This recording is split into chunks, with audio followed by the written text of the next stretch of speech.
119죠? 빨리 와주세요, 제발. 사람이 쓰러졌어요. 영하 20도 70cm의 기록적인 폭설이 쏟아지던 크리스마스 새벽, 집어삼킬 듯한 눈 속에 고립되어 버린 차박 캠핑장. 저는 30년 넘게 현장을 누빈 대기업 건설소장 출신이라는 오만함에 빠져 사고 없는 완벽한 차박 캠핑장을 만들겠다고 호언장담했습니다. 그런데 수천만 원을 들여 만든 첨단 안전 시스템은 정전 한 번에 고철덩어리가 됐습니다. 아침이 되어서야 발견된 7번 사이트의 신혼부부. 저는 그날 제 손으로 그들을 죽일 뻔했습니다. 은퇴하고 전 재산 털어 사업하는 거, 그거 인생을 건 도박입니다. 퇴직금 3억, 예금 1억, 집까지 담보 잡아 6억 원을 쏟아부은 그 완벽한 요새가 제 노후를 지켜줄 줄 알았습니다. 하지만 그 거대한 성벽을 무너뜨린 건 제가 직접 건네준 건전지 하나였습니다. 저는 지금 밤마다 남의 술 취한 차를 몰며 보증금 500만 원 반지하 방으로 퇴근합니다.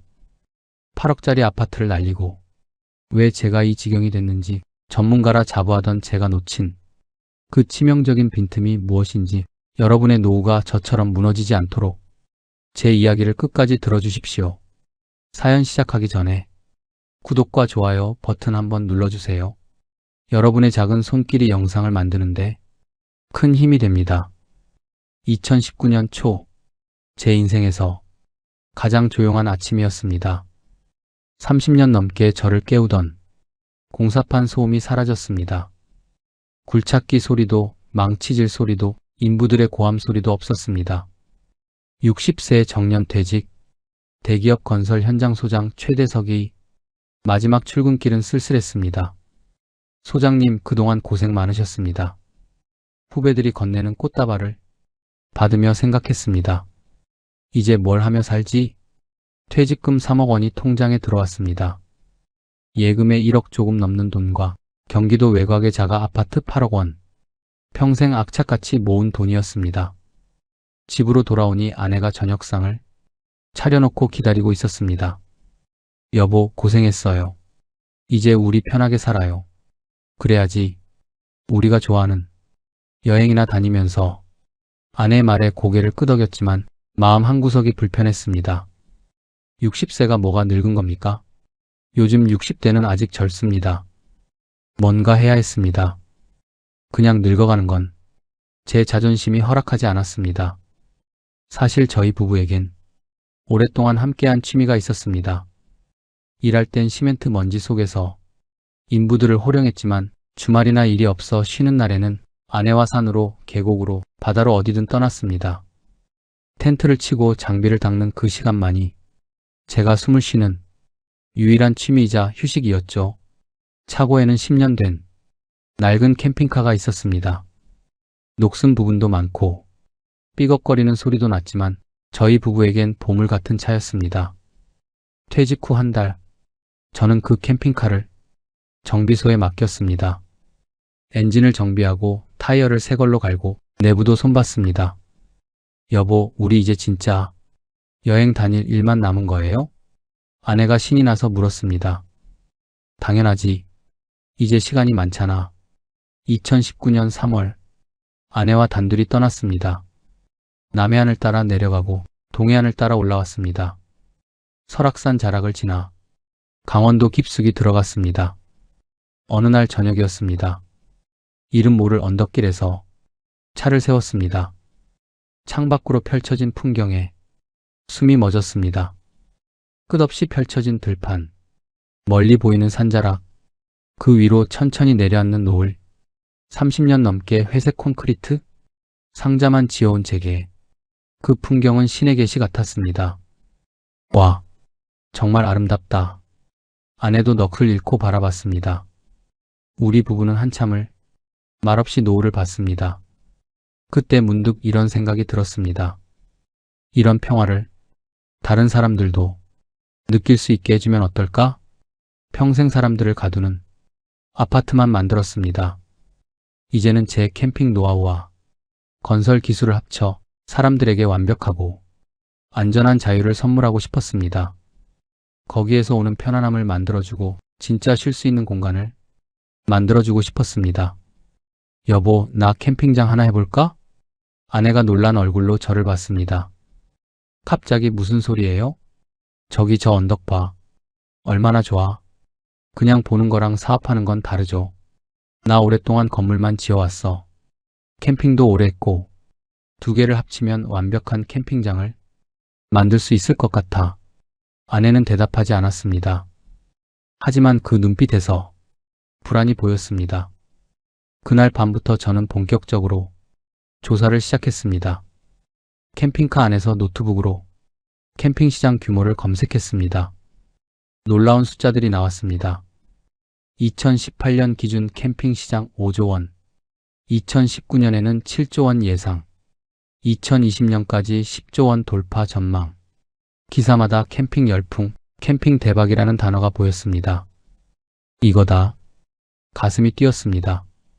집으로 돌아와서는 직접 발로 뛰었습니다. 유명하다는 캠핑장들을 찾아다녔습니다. 강원도, 경기도, 충청도. 한 달 동안 여러 곳을 돌아봤습니다. 그런데 돌아다니면서 실망스러운 점들이 보였습니다. 여기는 배수시설이 엉망이네.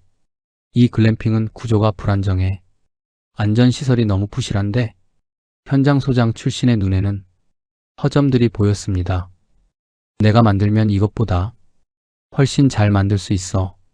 자신감이 생겼습니다. 아니, 오만이 생긴 것이었습니다. 조사를 다녀올 때마다 노트북으로 자료를 정리했습니다.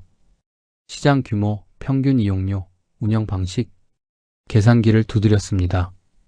글램핑 10개에 차박 사이트 20개면 성수기엔 월 3천만 원은 벌겠네. 1년이면 대출도 갚고 남겠어. 숫자들이 저를 유혹했습니다. 며칠 뒤 다시 강원도로 향했습니다. 부동산을 통해 땅을 보러 다녔습니다. 여러 곳을 봤지만 마음에 들지 않았습니다. 그러다 우연히 발견한 땅. 2,000평. 완만한 경사에 배수가 좋고 뒤로는 산이 막아주고 앞으로는 계곡이 흐릅니다. 하늘에서 내려다보면 천의 요새 같은 지형이었습니다. 여기다. 저는 확신했습니다. 집으로 돌아와 아내에게 말했습니다. 여보, 오늘 땅 보고 왔는데 나 진짜 하고 싶어. 평생 남 좋으라고. 아파트만 지었잖아. 그래도 이제 우리 같은 사람들 좋으라고. 뭔가 만들고 싶어. 얼마나 드는데요? 땅값이 2억. 건축비랑 시설비 합쳐서 총 6억 정도. 아내의 얼굴이 굳었습니다. 여보, 그건 우리 전 재산이에요. 알아. 그래서 제대로 하는 거지. 퇴직금이랑 예금으로도 모자라잖아요. 집을 담보로 잡으면 돼. 집까지요? 아내의 목소리가 떨렸습니다. 1년만 장사 잘 되면 다 갚을 수 있어. 만약에 안 되면요? 안 될 리가 없어. 시장이 이렇게 커지고 있는데 나 일하는 동안 건물 지으면서 단 한 번도 사고 안 냈어. 캠핑장이랑 건물이랑은 다르잖아요. 원리는 같아. 안전하게 짓고 철저하게 관리하면 돼. 아내는 더 이상 말하지 않았습니다. 30년 넘는 결혼 생활 동안 제 결심을 꺾어본 적이 없었으니까요. 하지만 그날 밤 아내의 한숨 소리가 들렸습니다. 저는 들은 척하지 않았습니다. 2019년 4월 8억짜리 아파트를 담보로 2억을 대출받았습니다. 이자는 연 6%, 월 100만 원씩 나갔습니다. 1년만 버티면 돼. 저는 두렵지 않았습니다. 아니, 두려움을 느낄 겨를이 없었습니다. 설렘과 기대로 가득했습니다. 설계도를 펼쳤습니다. 머릿속에 이미 완성된 캠핑장이 그려졌습니다. 럭셔리 글램핑 10개, 차박 사이트 20개, 깨끗한 샤워실과 화장실, 그리고 무엇보다 중요한 것, 안전. 제 캠핑장은 대한민국에서 가장 안전한 곳이 될 것입니다. 현장 경험이 헛되지 않을 것입니다. 저는 연필을 들고 설계도에 선을 그어나갔습니다. 노을빛 언덕에서 꾼 꿈, 6억 원짜리 꿈이 시작되는 순간이었습니다. 그때 저는 몰랐습니다. 이 꿈이 3년 만에 악몽으로 바뀔 줄은. 2019년 5월 드디어 땅을 샀습니다. 2,000평 2억. 계약서에 도장을 찍는 순간 손이 떨렸습니다. 설렘 때문인지 두려움 때문인지 알 수 없었습니다. 여보, 이제 돌이킬 수 없어요. 아내가 조용히 말했습니다. 돌이킬 생각 없어. 이제 시작이야. 저는 당당하게 대답했습니다. 그날 밤부터 본격적으로 설계에 들어갔습니다. 집안 거실 테이블 위에 도면지를 펼쳤습니다. 오랫동안 현장에서 익힌 설계 감각, 그동안 쌓아온 캠핑 노하우, 두 가지가 연필 끝에서 만났습니다. 먼저 땅의 등고선을 그렸습니다. 배수 흐름을 계산했습니다.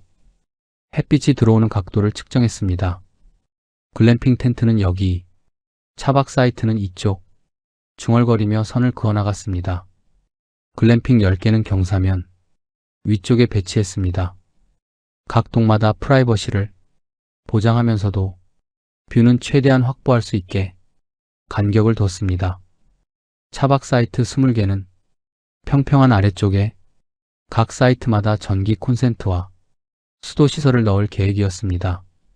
사실 다른 캠핑장은 2,000평 규모이면 시설이 빼곡히 50개는 됐었습니다. 하지만 전 그게 싫었습니다. 옆 텐트 코 고는 소리 들리는 캠핑장이 무슨 휴식이야? 라고 생각했습니다. 전 진짜 마음 편하게 쉴 수 있는 요새를 만들고 싶었습니다. 이 정도면 완벽해. 하지만 뭔가가 부족했습니다. 다른 캠핑장들과 차별화가 필요했습니다. 그래, 안전이다. 제가 가장 자신 있는 분야. 평생 건설 현장에서 안전사고 제로. 이것이 저의 자부심이었습니다. 안전 시스템을 넣자. 다음 날 서울로 올라갔습니다. 건설 자재 업체들을 돌아다녔습니다. 소장님, 오랜만입니다. 예전에 거래하던 업체 사장이 반갑게 맞아줬습니다. 캠핑장에 쓸 안전 센서 시스템 있어? 아, 요즘 빌딩 화재 감지 시스템이 좋은 게 나왔는데요. 그거 캠핑장에도 쓸 수 있어? 당연하죠.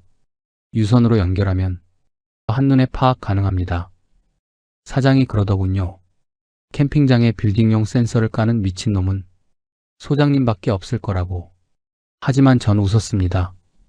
안전에 미쳐야 사람 생명을 지키는 거니까요. 바로 주문했습니다. 가격은 만만치 않았습니다. 하지만 저는 주저하지 않았습니다. 안전에는 돈을 아끼면 안 돼. 다시 강원도로 내려왔습니다. 설계도를 수정했습니다. 글램핑 구역 전체에 지하 센서를 매립하는 걸로 화재, 가스 누출, 침수까지 감지할 수 있는 시스템. 이 정도면 호텔보다 안전하겠는데? 저는 뿌듯했습니다. 설계도가 완성되자 견적을 냈습니다. 토목 공사비, 건축 자재비, 안전 시스템 설치비, 글램핑 텐트 구입비, 차박 사이트 시설비, 총 4억, 땅값 2억까지 합치면 6억이었습니다. 여보, 좀 줄일 수 없어요? 아내가 견적서를 보며 말했습니다. 어디를? 글램핑을 10개 말고 5동만 하면 안 돼요? 그럼 수익이 반으로 줄잖아. 처음엔 작게 시작해서 잘 되면 늘리는 거죠. 아니야. 처음부터 제대로 해야 해. 이 안전 시스템은 뭐예요? 너무 비싼데. 그게 우리 캠핑장의 핵심이야. 캠핑장에 이런 게 꼭 필요해요? 아내의 목소리에 불안이 묻어났습니다. 저는 조금 짜증이 났습니다. 당신은 현장을 몰라서 그래. 나 대기업 건설 현장 소장 출신이야. 알아요. 그럼 내 판단을 믿어줘야지. 아내는 더 이상 말하지 않았습니다. 하지만 그 침묵이 불편했습니다. 나중에 잘 되면 알겠지. 저는 스스로를 다독이며 공사를 시작했습니다. 2019년 6월, 포클레인이 땅을 파기 시작했습니다. 저는 매일 현장에 나갔습니다. 인부들에게 지시했습니다. 여기 배수로 경사 더 줘. 이 기초는 30cm 더 깊게. 수평 다시 재봐. 오랫동안 몸에 밴 습관이었습니다. 완벽해야 했습니다. 대충 하는 건 제 자존심이 허락하지 않았습니다. 인부들이 투덜거렸습니다. 아니, 캠핑장인데 이렇게까지 해야 돼요? 빌딩 짓는 것도 아니고 시키는 대로만 해주세요. 저는 호통쳤습니다. 내 이름 걸고 짓는 건데 대충 할 수 없어. 글램핑 텐트도 최고급으로 주문했습니다. 한 동에 수천만 원씩 들어갔습니다. 여보, 이건 너무 비싼 거 아니에요? 손님들이 와봐야 알아. 이 정도는 돼야 입소문이 나. 차박 사이트도 완벽하게 만들었습니다. 각 사이트마다 평탄 작업을 3번씩 했습니다. 배수로를 정밀하게 계산해서 팠습니다. 콘센트와 수도 시설을 하나하나 점검했습니다. 소장님, 이 정도면 충분한데요? 아니야, 다시 해야 해요. 비가 와도 눈이 와도 문제 없어야 해요. 공사는 계획보다 오래 걸렸습니다. 예산도 계속 늘어났습니다. 여보, 이러다 4억으로도 모자라겠어요. 조금만 더 참아. 대출 이자가 매달 나가는데 오픈하면 바로 회수할 수 있어. 아직은 예금 통장에 남아있는 돈으로 버틸 수 있었습니다. 아내의 한숨 소리가 점점 깊어졌습니다. 하지만 저는 멈출 수 없었습니다. 완벽한 캠핑장, 안전한 캠핑장. 이게 제 목표였고 자부심이었습니다. 2019년 10월 드디어 공사가 끝났습니다. 총 투자금 6억 원, 퇴직금 3억, 예금 1억, 집 담보 대출 2억. 제 인생의 모든 것을 쏟아부은 캠핑장이었습니다. 완성된 캠핑장을 바라봤습니다.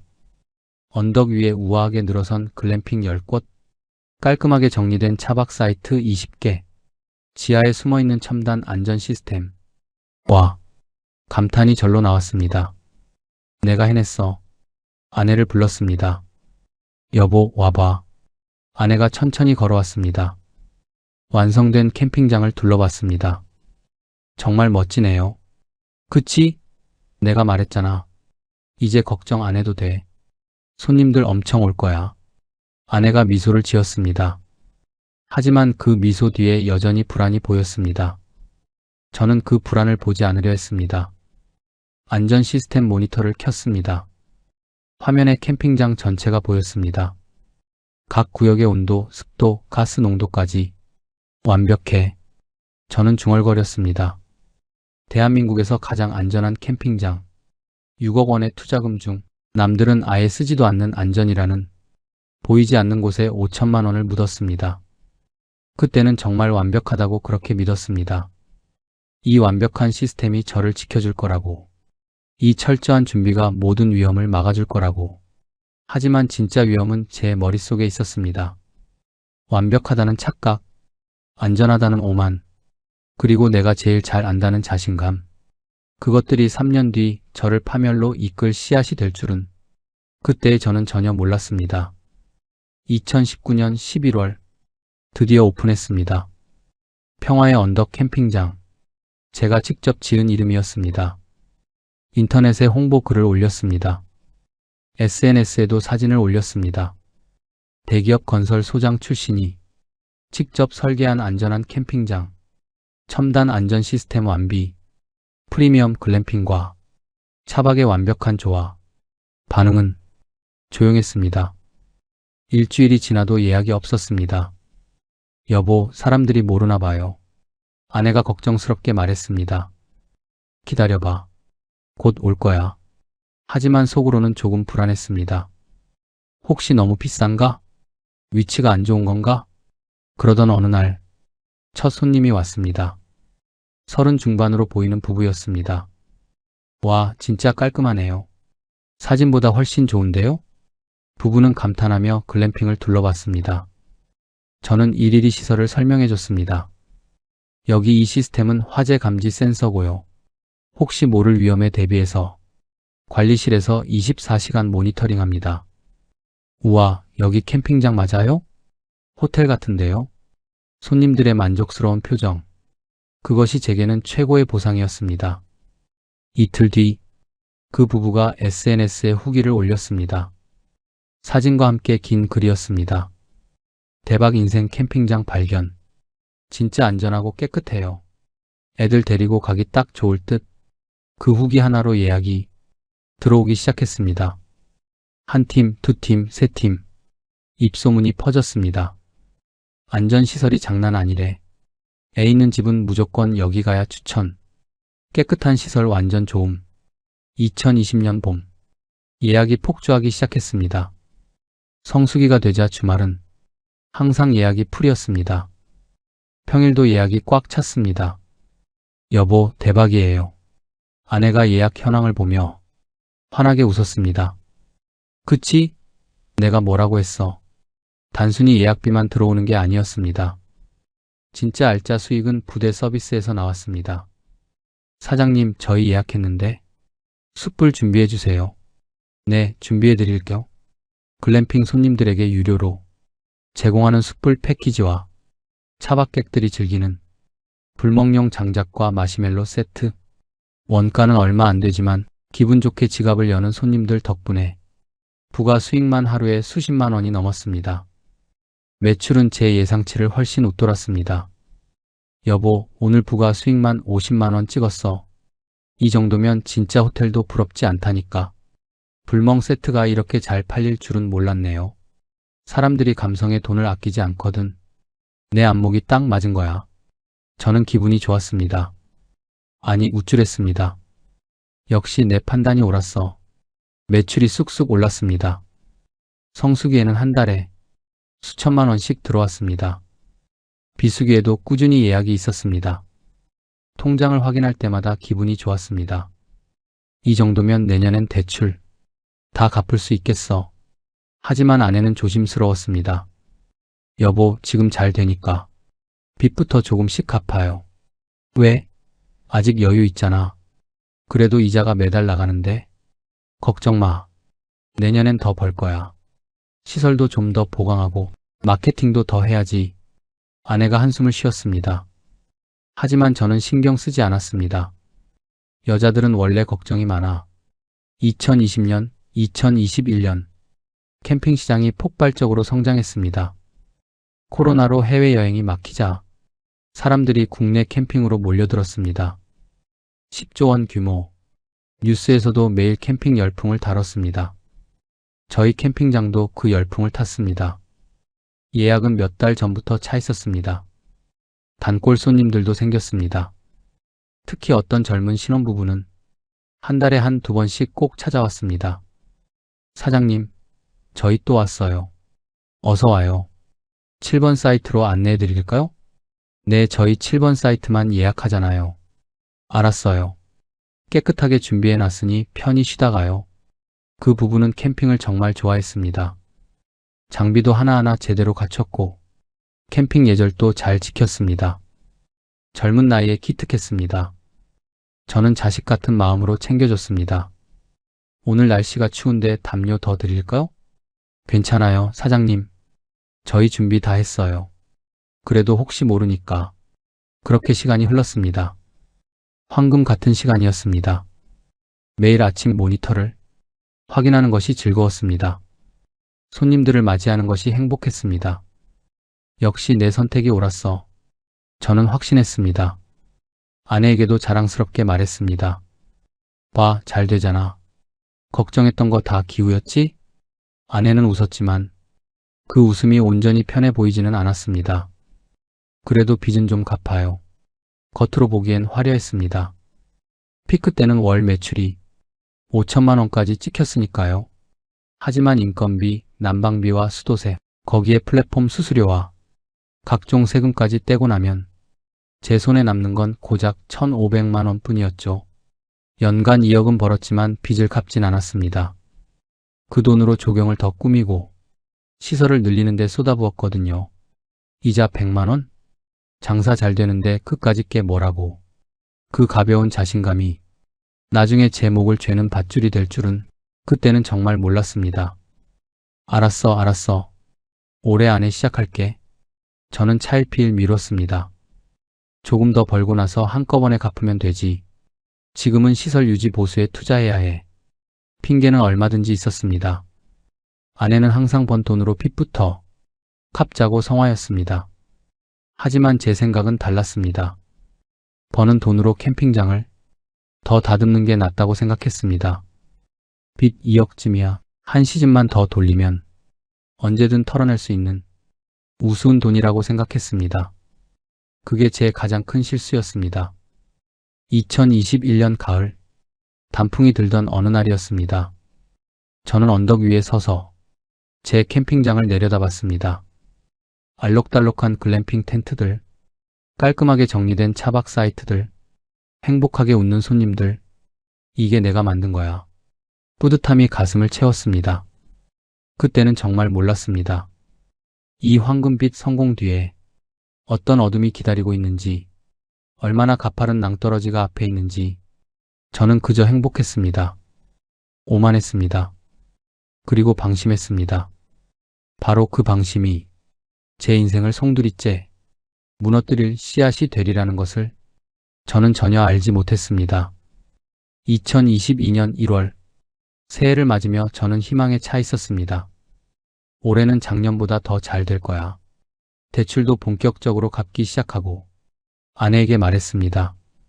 정말요? 드디어? 응. 약속할게. 하지만 그 약속을 지킬 수 없게 만드는 일이 2월에 터졌습니다. 사장님, 저기 좀 보세요. 단골 손님 한 분이 손가락으로 가리켰습니다. 차로 10분 거리, 우리 캠핑장이 보이는 맞은편 산자락, 거대한 공사 현장이 보였습니다. 저기 대기업에서 럭셔리 리조트형 캠핑장 짓는데요. 뭐라고요? 불안한 마음에 알아봤습니다. 대형 건설사가 짓는 리조트형 캠핑장이었습니다. 규모가 어마어마했습니다. 글램핑 50동에 차박 사이트 100개, 워터파크에 키즈 카페까지. 자료를 보는 제 손에 힘이 빠졌습니다. 여보, 이거 큰일인데요? 아내도 창백한 얼굴로 말했습니다. 괜찮아. 우리는 안전성으로 승부하는 거니까. 하지만 시설은 크지만 관리는 소홀할 거야. 저는 애써 태연한 척했습니다.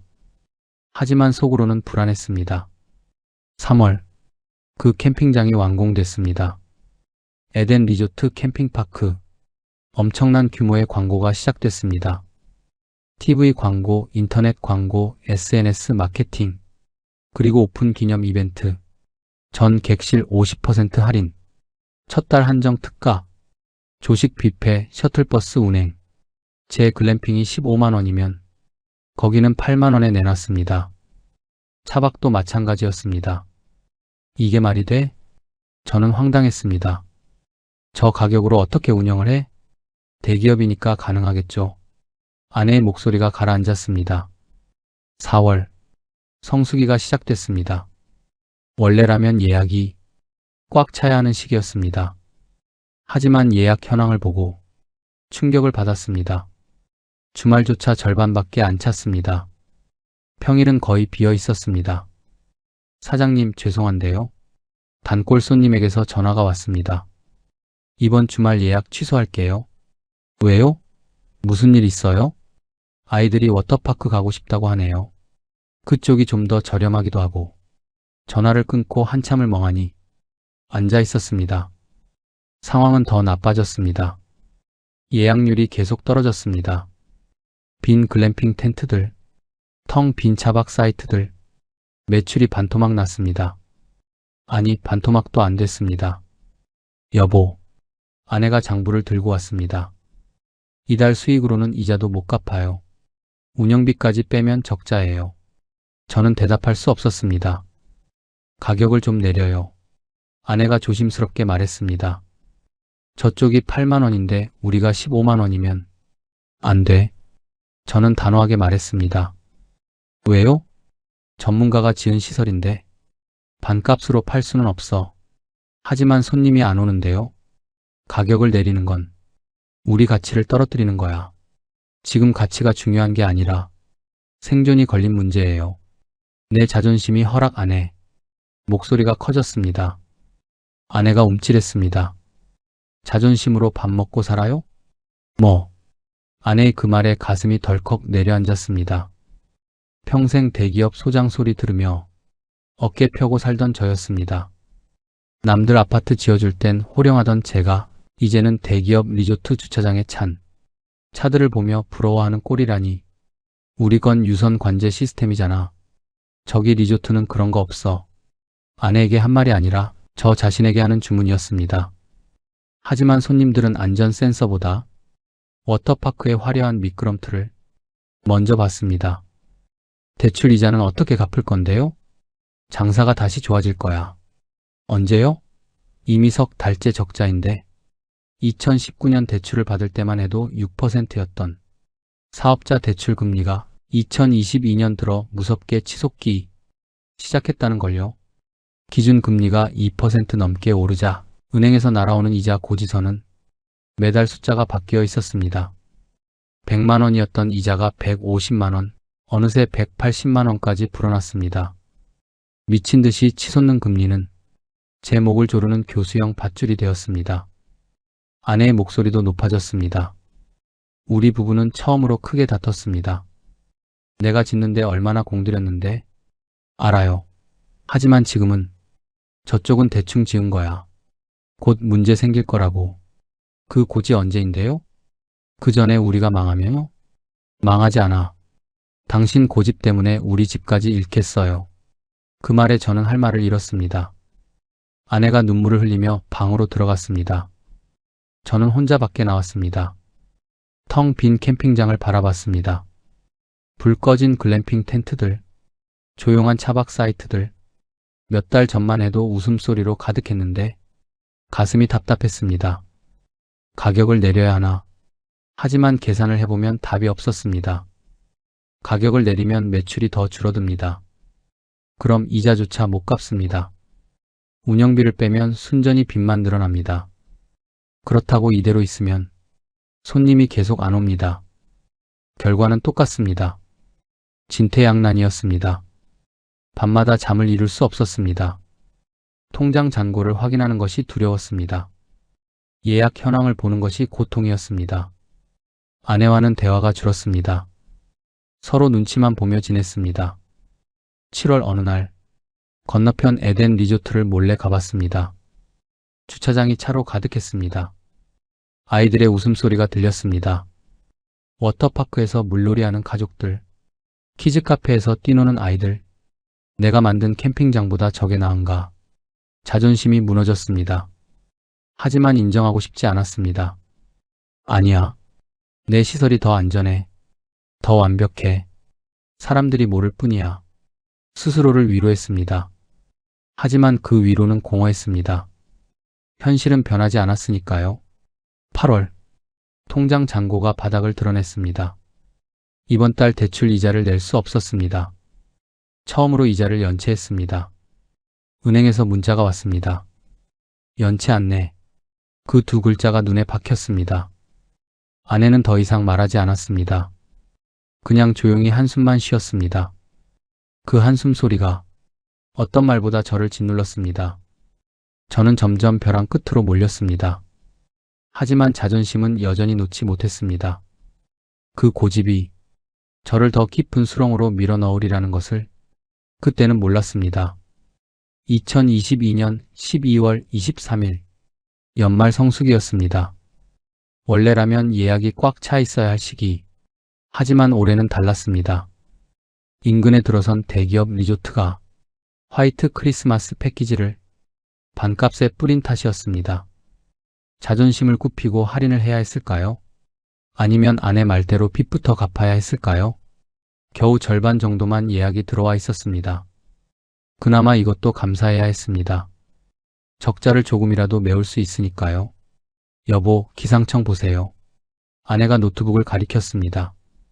화면에 빨간 경보가 떠 있었습니다. 대설특보 발효. 강원 산간 최대 70cm 폭설 예상. 가슴이 철렁 내려앉았습니다. 내일이 크리스마스 이브인데 전화벨이 울리기 시작했습니다. 사장님, 날씨 예보 보셨어요? 예약 취소하고 싶은데요. 환불 가능한가요?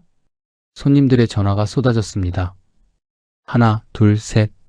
전화를 받을 때마다 예약이 사라졌습니다. 네, 알겠습니다. 환불해 드릴게요. 전화를 끊고 또 받고 환불 처리를 하고 또 하고 점심때쯤 되자 예약이 절반이 취소됐습니다. 여보, 아내가 조심스럽게 말했습니다. 그냥 그날은 운영을 안 하는 게 어때요? 뭐, 날씨가 이렇게 안 좋은데 위험할 수도 있잖아요. 아직 예약 남은 손님들 있어. 그분들한테 연락해서 다음으로 미루자고 해요. 저는 대답하지 않았습니다. 머릿속으로 계산이 돌아갔습니다. 남은 예약 손님들, 글램핑 5팀, 차박 7팀, 이번 주말 매출이 거의 마지막 희망이었습니다. 이걸 놓치면 이번 달 이자도 못 갚습니다. 내년 1월도 버티기 힘듭니다. 여보, 왜 대답이 없어요? 조금만 지켜보자. 뭘 지켜봐요? 대설특보인데. 예보가 항상 맞는 건 아니잖아. 여보. 아내의 목소리가 높아졌습니다. 안전이 먼저예요. 돈보다. 나도 알아. 그럼 문 닫아요. 저는 창밖을 봤습니다. 아직 눈은 오지 않았습니다. 하늘도 그렇게 어둡지 않았습니다. 내일 아침까지 지켜보자. 그때 가서 판단해도 늦지 않아. 스스로를 설득했습니다. 12월 24일 새벽, 눈이 내리기 시작했습니다. 처음에는 가늘게, 하지만 점점 굵어졌습니다. 오전 9시, 이미 10cm가 쌓였습니다. 전화벨이 다시 울렸습니다. 사장님, 저희 지금 출발하려는데 눈이 너무 많이 오는데 괜찮을까요? 남은 손님들도 불안해하기 시작했습니다. 잠시만 기다려주세요. 저는 기상청 예보를 다시 확인했습니다. 오후부터 더 강해질 예정. 깊은 숨을 내쉬었습니다. 환불해줘야 하나. 하지만 환불하면 이번 달 수입은 제로입니다. 운영비도 못 건집니다. 대출 이자는 말할 것도 없고. 아니야. 할 수 있어.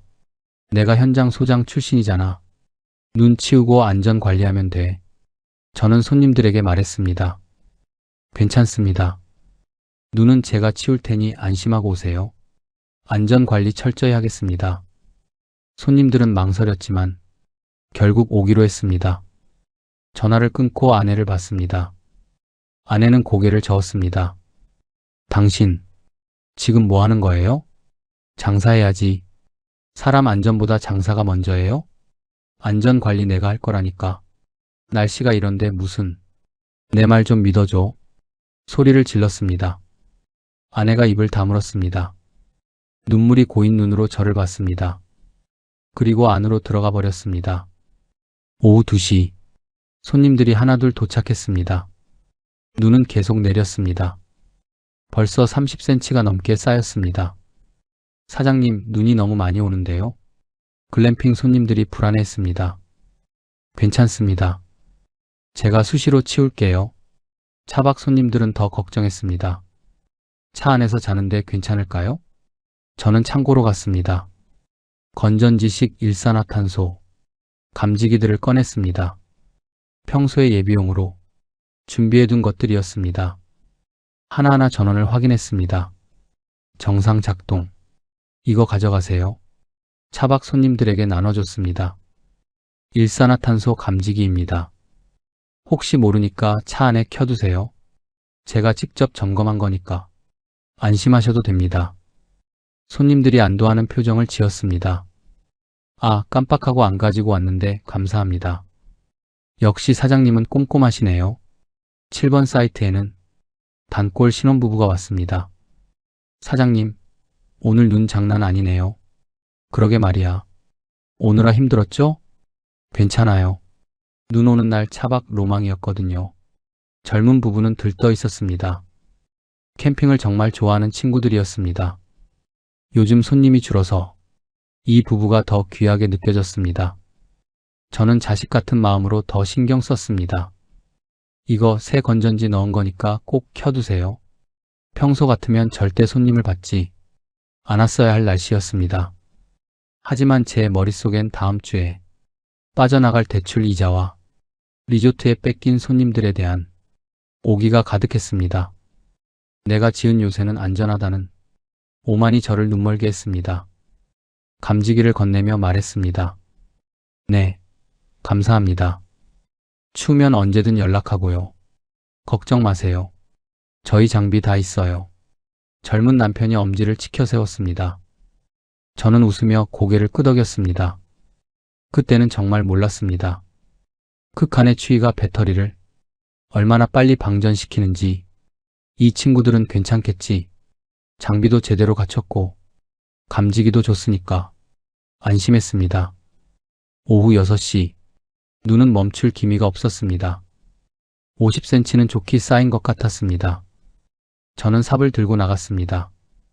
글램핑 앞길을 치웠습니다. 차박 사이트 주변도 치웠습니다. 눈을 치우고 또 치우고, 하지만 치우는 족족 다시 쌓였습니다. 여보, 들어와요. 감기 걸려요. 아내가 불렀습니다. 조금만 더. 그만해요. 이미 충분히 했어요. 손님들 안전해야지. 아내는 더 이상 말하지 않고 묵묵히 같이 눈을 치워줬습니다. 밤 10시, 저는 관리실에 앉아 모니터를 봤습니다. 글램핑 구역은 정상. 온도, 습도 모두 정상. 다행이야. 내일 아침까지만 버티면 돼. 피곤이 몰려왔습니다. 눈을 감았습니다. 그때는 몰랐습니다. 제가 나눠준 그 작은 감지기가 누군가의 생명을 지키지 못하리라는 것을, 아니, 오히려 방심하게 만들어 더 큰 위험을 부르리라는 것을 저는 전혀 알지 못했습니다. 12월 25일 새벽 2시, 우지끈, 천둥 같은 소리에 잠에서 깼습니다. 캠핑장 전체가 암흑으로 변했습니다. 정전이었습니다. 여보, 아내를 깨웠습니다. 나무가 무게를 못 견디고 전신줄을 덮쳐 정전이 되었습니다. 창밖을 보니 눈이 무릎까지 쌓여 있었습니다. 70cm는 좋게 넘어 보였습니다. 세상이 하얗게 지워졌습니다. 관리실로 뛰어갔습니다. 모니터가 모두 꺼져 있었습니다. 제가 그토록 자랑하던 안전 시스템, 수천만 원을 들인 그 첨단 장비가 한순간에 죽어버렸습니다. 비상 배터리를 확인했습니다. 전압계를 봤습니다. 영하 20도의 한파에 전압이 떨어져 있었습니다. 이럴 수가. 심장이 두근거렸습니다. 제 요새가 무너졌습니다. 눈먼 장님이 된 겁니다. 침착하자. 직접 확인하면 돼. 손전등을 들고 밖으로 나갔습니다. 눈이 계속 내렸습니다. 바람도 거세게 불었습니다. 앞이 잘 보이지 않았습니다. 먼저 글램핑 구역으로 갔습니다. 하나하나 확인했습니다. 다행히 전기 히터는 꺼졌지만 손님들은 이불 속에서 자고 있었습니다. 글램핑은 괜찮아. 차박 구역으로 향했습니다. 허벅지까지 빠지는 눈을 헤치며 걸었습니다. 63세 몸으로는 힘겨웠습니다. 숨이 턱까지 찼습니다. 1번 사이트, 차 안에서 희미한 불빛이 보였습니다. 2번 사이트, 3번, 4번, 5번, 하나씩 확인하며 지나갔습니다. 6번 사이트, 비어 있었습니다. 눈 때문에 못 온 손님이었습니다. 그리고 7번 사이트, 단골 신혼부부가 있는 곳, 가까이 다가갔습니다. 차량 뒤쪽을 보고 심장이 멎었습니다. 배기구가 눈에 완전히 막혀 있었습니다. 쌓이고 쌓인 눈이 배기구를 덮어버렸습니다. 이런. 급하게 창문 쪽으로 갔습니다. 거기 괜찮아요? 창문을 두드렸습니다. 똑똑똑. 대답이 없었습니다. 여보세요? 괜찮으세요? 더 세게 두드렸습니다. 여전히 인기척이 없었습니다. 가슴이 쿵쾅거렸습니다. 손잡이를 잡아당겼습니다. 다행히 잠기지 않았습니다. 문이 열렸습니다. 히터가 돌아가는 소리만 들렸습니다. 차 안에 사람 냄새, 그리고 축 늘어진 두 사람. 안 돼. 뒷좌석을 평평하게 펴 만든 침구 위에서 두 사람은 꼭 껴안은 채 누워 있었습니다. 마치 평화로운 잠에 빠진 듯한 그 모습이 오히려 제 심장을 먹게 했습니다. 너무 추운 나머지 엔진 시동을 켜고 잠든 게 화근이었습니다. 눈에 막힌 배기구를 타고 역류한 일산화탄소가 소리 없는 살인가스가 되어 두 사람의 단잠 속을 파고들었습니다. 일어나세요. 일어나요. 흔들었습니다. 반응이 없었습니다. 바닥에 떨어진 감지기가 보였습니다. 급하게 주워들었습니다. 전원 버튼을 눌렀습니다. 아무 반응이 없었습니다. 다시 눌렀습니다. 여전히 꺼져 있었습니다. 왜 안 울린 거야? 손이 부들부들 떨렸습니다. 영하 20도. 극한의 추위. 건전지가 얼어버렸습니다. 엎친 데 덮친 격이었습니다. 이것만 믿으라던 내 말은 귀에서 맴돌았습니다. 안심하라고 웃던 제 얼굴이 떠올라 미칠 것 같았습니다. 제가 점검한 겁니다. 새 건전지 넣은 거니까. 제 목소리가 저를 조롱했습니다. 119, 119를 불러야 해. 두 사람을 차가운 눈밭 위로 끌어냈습니다. 손전등으로 얼굴을 비췄습니다. 입술이 파랗게 질려 있었습니다. 신선한 공기를 마시면 깨어날 줄 알았는데 남편이 숨소리가 들리지 않았습니다. 심장이 멎어가는 것 같았습니다. 저는 미친 듯이 그의 가슴 위로 손을 올렸습니다. 전화기를 꺼냈습니다. 119입니다. 사람이 일산화탄소 중독된 것 같아요. 위치가 어디십니까? 주소를 말했습니다. 지금 폭설로 도로가 막혀 있습니다. 최대한 빨리 가겠습니다. 빨리요. 제발 빨리요. 전화를 끊었습니다. 심폐소생술을 배웠던 기억을 떠올렸습니다. 신혼부부의 남편 가슴에 손을 올렸습니다. 하나, 둘, 셋, 넷. 눌렀습니다. 사라져. 제발. 29, 30. 다시 가슴 압박. 하나, 둘, 셋. 눈물이 흘러내렸습니다. 미안해요. 정말 미안해. 오랫동안 건물을 세우며 살았던 손. 그 손이 지금은 공포로 떨렸습니다. 아내의 차례. 똑같이 했습니다. 살려주세요. 제가 잘못했습니다. 눈은 계속 내렸습니다. 차갑고 무심하게. 제 등 위로, 두 사람 위로. 시간이 멈춘 것 같았습니다. 얼마나 지났을까요? 멀리서 사이렌 소리가 들렸습니다. 여기요. 여기. 소리쳤습니다. 구급차가 보였습니다. 눈길을 헤치며 천천히 올라왔습니다. 구급대원들이 뛰어왔습니다. 비켜주세요. 전문적인 손길이 두 사람을 다뤘습니다. 들것에 옮기고 산소 마스크를 씌웠습니다. 병원으로 빨리 이송해야 합니다. 같이 가겠습니다.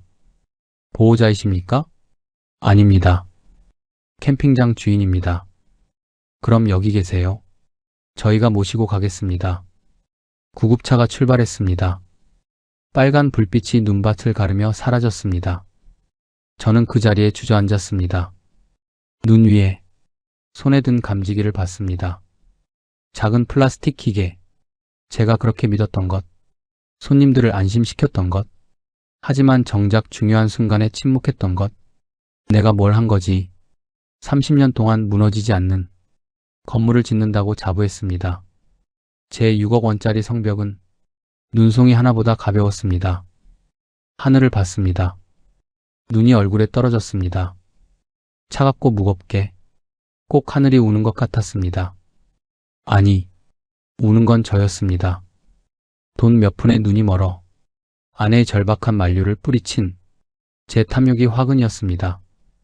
그때 문을 닫았어야 했는데 제 오만이 이들을 사지로 밀어넣었습니다. 구급차가 사라진 후 저는 급하게 아내에게 말했습니다. 아무래도 걱정돼서 안 되겠어. 당신이 캠핑장 좀 부탁해. 다른 손님들도 살펴주고 차 키를 집어들고 뛰쳐나갔습니다. 눈길을 헤치며 병원으로 향했습니다. 병원 응급실. 새벽 4시. 저는 복도 의자에 앉아 있었습니다. 젖은 옷, 얼어붙은 손. 하지만 추위는 느껴지지 않았습니다. 보호자분? 의사가 나왔습니다. 아닙니다. 캠핑장 운영자입니다. 아, 그러시군요. 저 두 분은요? 일단 의식은 돌아왔습니다. 정말요? 가슴이 뛰었습니다. 다행히 빠르게 발견하시고 응급조치가 제대로 이루어져 큰 후유증은 없을 것 같습니다. 조금만 늦었으면 위험했을 겁니다. 무릎에 힘이 풀렸습니다. 그 자리에 주저앉았습니다. 감사합니다. 정말 감사합니다. 눈물이 쏟아졌습니다. 사라져서 고맙다고, 정말 미안하다고. 의사가 조용히 자리를 떠났습니다. 한참을 울었습니다. 복도 바닥에 앉아서. 다음날 아침 일찍 피해자 가족들이 병원에 왔습니다. 부모님들이었습니다. 어떻게 된 겁니까? 어머니가 소리쳤습니다. 죄송합니다. 저는 고개를 숙였습니다. 정말 죄송합니다. 우리 애들이 얼마나 무서웠겠어요. 아버지도 떨리는 목소리로 말했습니다. 변명하지 않겠습니다. 당연히 책임지실 거죠? 네. 가족들과 대화는 거기서 끝났습니다. 그 후 며칠간 매일 병원에 갔습니다. 복도에서 기다렸습니다. 면회는 할 수 없었습니다. 그냥 그들이 살아있다는 것만 확인하고 싶었습니다. 일주일 뒤 의사에게 다시 물었습니다. 정말 괜찮아지는 겁니까? 네, 회복이 빠릅니다. 후유증 없이 퇴원할 수 있을 겁니다. 감사합니다. 그 말에 또 무릎이 꺾였습니다. 하지만 동시에 알았습니다. 다행히 건강은 회복했지만 그렇다고 제 책임이 사라지는 건 아니라는 것을. 오히려 이제부터가 시작이었습니다. 변호사 사무실. 상황이 좋지 않습니다. 변호사가 서류를 보며 말했습니다. 감지기 건전지 정기 점검 의무를 위반했습니다. 하지만 제가 나눠주기 전에 확인했습니다. 극한 기온에서의 장비 안전성 검증은요? 영하 20도에서 건전지가 얼 수 있다는 걸 고려하셨습니까? 대답할 수 없었습니다. 생각조차 못했으니까요. 업무상 과실치상 혐의가 있으세요. 형사처벌은 면할 수 있습니다. 하지만요? 민사상 책임은 피할 수 없습니다. 치료비, 합의금, 위자료 각오하셔야 합니다. 집으로 돌아왔습니다. 아내에게 말했습니다. 변호사가 책임을 피할 수 없대. 아내는 대답하지 않았습니다. 그냥 조용히 눈물만 흘렸습니다. 한 달 뒤 피해자 측 변호사에게서 연락이 왔습니다. 합의를 원하십니까? 네. 치료비, 위자료, 합의금 합쳐서 상당한 금액입니다. 구체적인 액수를 들었습니다. 숨이 막혔습니다. 보험은요? 캠핑장 보험으로 일부 처리 가능합니다. 얼마나요? 전체의 3분의 1 정도? 나머지는 직접 부담하셔야 합니다. 통장을 확인했습니다. 남은 돈이 거의 없었습니다. 이미 몇 달째 적자였으니까요. 여보 집을 팔아야 할 것 같아 아내에게 말했습니다. 아내는 아무 말도 하지 않았습니다. 여보, 알았어요. 목소리가 텅 비어 있었습니다. 미안해. 이제 미안하다는 말도 지겹네요. 당신이 믿으라고 했을 때 나도 더 강하게 말렸어야 했어. 아내가 돌아섰습니다. 방으로 들어가며 중얼거렸습니다. 내 잘못이기도 해. 차라리 욕을 하고 소리를 지르지. 스스로를 탓하는 아내의 뒷모습이 제 심장을 도려내는 것 같았습니다. 부동산에 집을 내놓았습니다. 8억짜리 아파트를 급매로 내놨습니다. 6억 드릴게요. 8억짜린데요. 급하게 파시는 거 아닙니까? 이게 최선입니다. 결국 6억에 팔았습니다. 2억 대출을 갚았습니다. 합의금을 지불했습니다. 치료비를 냈습니다. 손에 남은 돈이 거의 없었습니다. 캠핑장도 정리해야 했습니다. 사고 난 캠핑장이죠? 매수자가 물었습니다. 네. 그럼 싸게 주셔야죠. 시설비 4억은 고스란히 날렸습니다. 매수자는 땅값만 쳐주겠다며 거드름을 피웠죠. 사고가 난 땅을 누가 사겠냐는 협박 같은 제안에 저는 도장을 찍을 수밖에 없었습니다. 6억을 들인 캠핑장. 2억도 안 되는 가격에 넘겼습니다. 모든 게 끝났습니다. 아파트도 캠핑장도 꿈도 보증금 500만 원짜리 반지하 방으로 이사했습니다. 습기 찬 벽, 햇빛도 잘 들지 않는 작은 방, 이삿짐도 별로 없었습니다. 대부분 처분했으니까요. 여기서 살아야 하는구나. 아내가 방 안을 둘러보며 말했습니다. 미안해. 이제 그만해요. 그 말. 일이나 구해요. 우리 밥이라도 먹어야죠. 아내가 쌀쌀하게 말했습니다. 예전의 따뜻함은 사라졌습니다. 일자리를 찾았습니다. 63. 마땅한 일이 없었습니다. 결국 대리운전을 시작했습니다. 저녁 7시부터 새벽 4시까지 술 취한 사람들을 집까지 데려다주는 일. 아저씨 빨리 좀 가요. 아저씨 이쪽 길 아니잖아요. 욕을 들어도 참았습니다. 돈을 벌어야 했으니까요. 어느 날 밤 손님이 차에서 잠든 사이 백미러에 비친 제 얼굴을 봤습니다. 초췌하고 늙어 보였습니다. 어디서부터 잘못된 걸까 생각했습니다.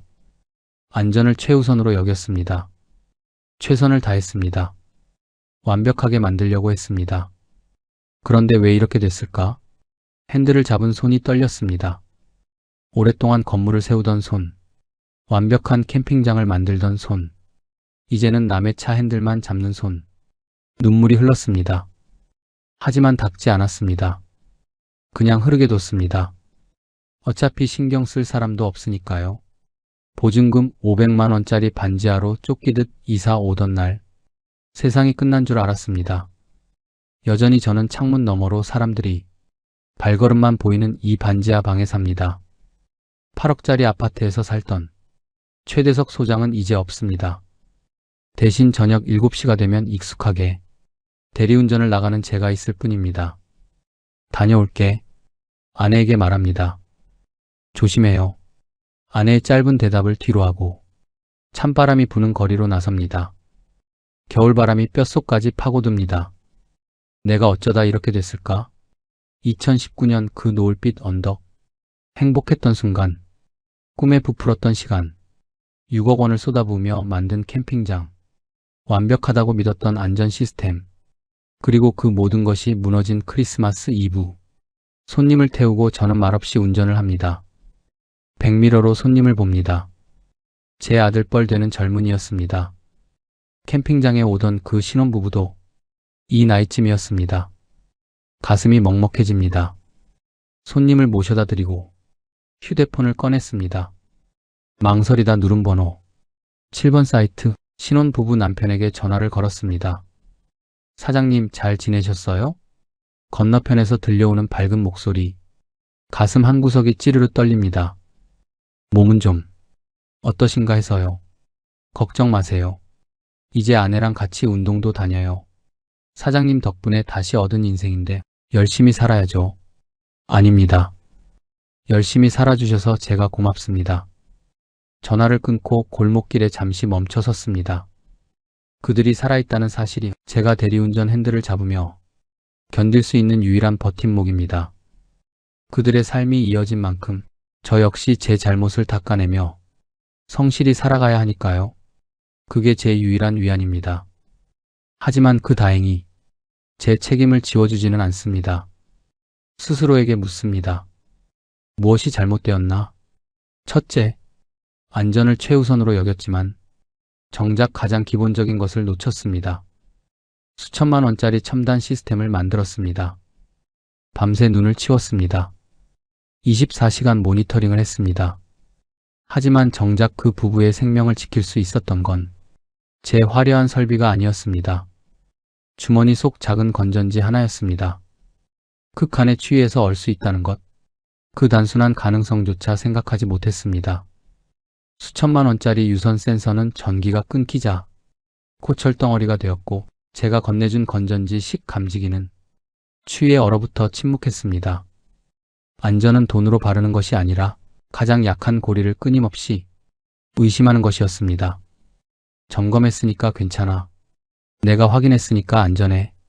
그 안도감이 오히려 가장 큰 빈틈을 만들었습니다. 완벽주의는 안전이 아니라 과신을 낳았습니다. 최선을 다했다는 자기 확신이 추가 점검을 막았습니다. 둘째, 노후 자금의 전부를 걸었습니다. 퇴직금 3억, 예금 1억, 집까지 담보로 잡았습니다. 실패했을 때 돌아갈 곳을 남겨두지 않았습니다. 노후 자금은 여유로 남겨두고 투자했더라면 최소한 아내와 비바람을 피할 집은 지킬 수 있었을 겁니다. 한 번에 크게 벌자. 제대로 하려면 전부 걸어야지. 그 욕심이 저를 벼랑 끝으로 몰았습니다. 노후의 성공은 돈을 많이 버는 것이 아니라 가진 것을 끝까지 지키는 것입니다. 그걸 너무 늦게 깨달았습니다. 셋째, 가장 가까운 가족의 직감을 무시했습니다. 아내가 3번 경고했습니다. 대출은 무리예요. 투자할 때 떨리던 목소리, 빚부터 조금씩 갚아요. 성공했을 때도 불안해하던 눈빛, 날씨가 이런데 문 닫는 게 맞아요. 대설 당일 간절했던 목소리, 저는 모두 무시했습니다. 당신은 현장을 몰라. 걱정이 너무 많아. 내 판단을 믿어야지. 오만에 빠진 제 눈보다 사랑하는 사람의 불안한 눈이 더 정확했습니다. 전문가라는 자부심이 가장 가까운 사람의 목소리를 막았습니다. 가족의 만류는 저를 가로막는 장애물이 아니었습니다. 벼랑 끝에서 붙잡아주는 생명줄이었습니다. 차가운 겨울바람, 텅 빈 새벽 거리, 2019년 그 노을 아래서 꿈꿨던 행복은 이제 없습니다. 평화의 언덕 캠핑장도, 8억짜리 아파트도 모두 사라졌습니다. 하지만 저는 여전히 삽니다. 반지하 방에서 대리운전을 하며 실수의 대가를 치르며 버팁니다. 그게 제 마지막 긍지입니다. 집으로 돌아옵니다. 반지하 방 불이 켜져 있습니다. 아내가 기다리고 있습니다. 고생했어요. 예전처럼 따뜻하지는 않지만 그래도 함께 있습니다. 여보, 왜요? 미안해. 이제 그만해요. 앞으로나 잘 살아요. 아내가 라면을 끓입니다. 김이 모락모락 납니다. 둘이서 마주 앉아 먹습니다. 말은 없지만 함께 있습니다. 그것만으로도 감사합니다. 저처럼 밤거리에서 후회하지 마십시오. 당신의 소중한 노후를 내 방식이 옳다는 고집 속에 던지지 마십시오. 완벽하게 준비했다는 확신이 오히려 가장 큰 위험이 될 수 있습니다. 전 재산을 한 곳에 거는 순간 실패는 곧 파멸이 됩니다. 가장 가까운 사람의 불안한 목소리를 귀찮은 잔소리로 치부하지 마십시오. 그 목소리가 당신을 구할 마지막 기회일 수 있습니다. 저는 6억 원을 잃고서야 깨달았습니다. 너무 비싼 대가였습니다. 하지만 제 눈물이 여러분께 작은 멈춤표가 되길 바랍니다. 당신의 노을빛 언덕이 악몽의 시작이 아니라 행복의 끝이 되길 바랍니다. 오늘도 살아갑니다. 후회와 함께, 그리고 작은 희망과 함께. 성공은 높이 올라가는 것이 아니라 넘어져도 다시 고개를 숙이고 묵묵히 걸어가는 것임을 이제야 알았습니다.